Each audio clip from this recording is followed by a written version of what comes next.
है, लेकिन इतना जरूरी है कि ये सब टेम्पररी रिलीफ है। इवेंचुअली उनके लिए सलाखों के पीछे ही जगह है। करप्शन में उनका कोई जवाब नहीं, और वो पढ़े लिखे आदमी हैं तो उनको और भी ज्यादा करप्शन करने का तरीका, वो अपना अपना नया तरीका ढूंढते हैं, लेकिन कानून के हाथ लंबे होते हैं। और उनके जमानत लेने से ये स्पष्ट हो गया कि जिन सम्मन्स को वो गैर कानूनी बताते थे, आज ये स्पष्ट हो गया कि वो सम्मन संवैधानिक थे, कानूनी रूप से वैध थे। आज ये तय हो गया कि उनकी उद्दंडता देश की कचहरी को भी मान्य नहीं है कि ईडी को कचहरी में जाना पड़ा और कचहरी ने भी उनकी बात नहीं मानी। अब उनको पेश होना पड़ा है। जमानत तो मिलनी थी क्योंकि ये एक बेलेबल ऑफेंस है। करप्शन में उनका कोई जवाब नहीं, और वो पढ़े लिखे आदमी हैं तो उनको और भी ज्यादा करप्शन करने का तरीका, वो अपना अपना नया तरीका ढूंढते हैं, लेकिन कानून के हाथ लंबे होते हैं। अब लंबे कानून के हाथ से कहाँ भाग पाएंगे वो?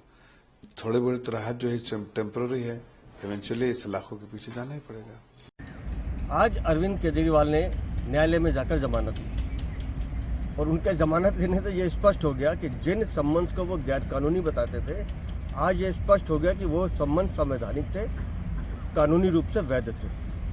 बार बार जांच एजेंसी से भागते अरविंद केजरीवाल, आखिर तुम्हें आज कोर्ट की शरण में आके जमानत लेनी पड़ी।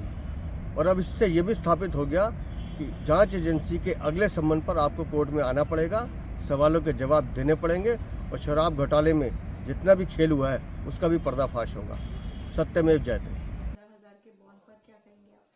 मैं कहूंगी कि बहुत ही दुर्भाग्यपूर्ण बात है कि आज अरविंद केजरीवाल जी को जमानत लेनी पड़ी।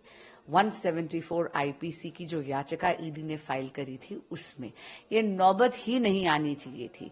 ये नौबत इसलिए आई क्योंकि माननीय मुख्यमंत्री अरविंद केजरीवाल जी ने ईडी के दिए हुए 8 समन्स की अवहेलना करी।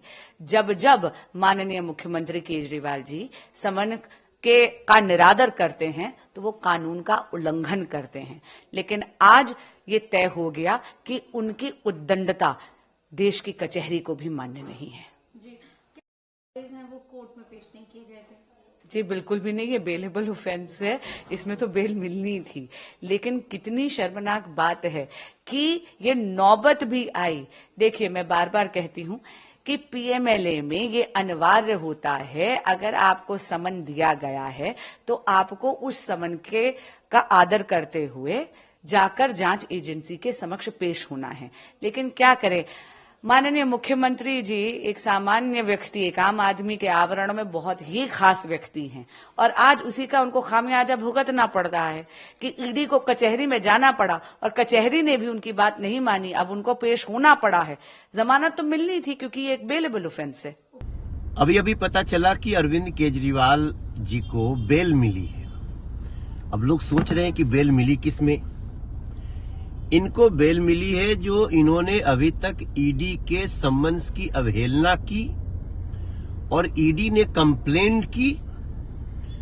उस कंप्लेंट में जब ये कोर्ट गए तो उसके लिए इनको बेल मिली है कि चलो पीछे जो गलतियां किया है उसमें आपको अभी 15,000 के मुचलके पे, 1 लाख की सिक्योरिटी पे अब ये जमानत पे इस समय हैं। लेकिन इनको कहा गया है जल्दी से ईडी के समन्स का जवाब दीजिए, उपस्थित होइए, कानून का पालन करिए। इसलिए अरविंद केजरीवाल जी को जल्दी से जल्दी कानून का पालन करना चाहिए, और यही संविधान की शपथ लिए हुए व्यक्ति के लिए उचित भी है।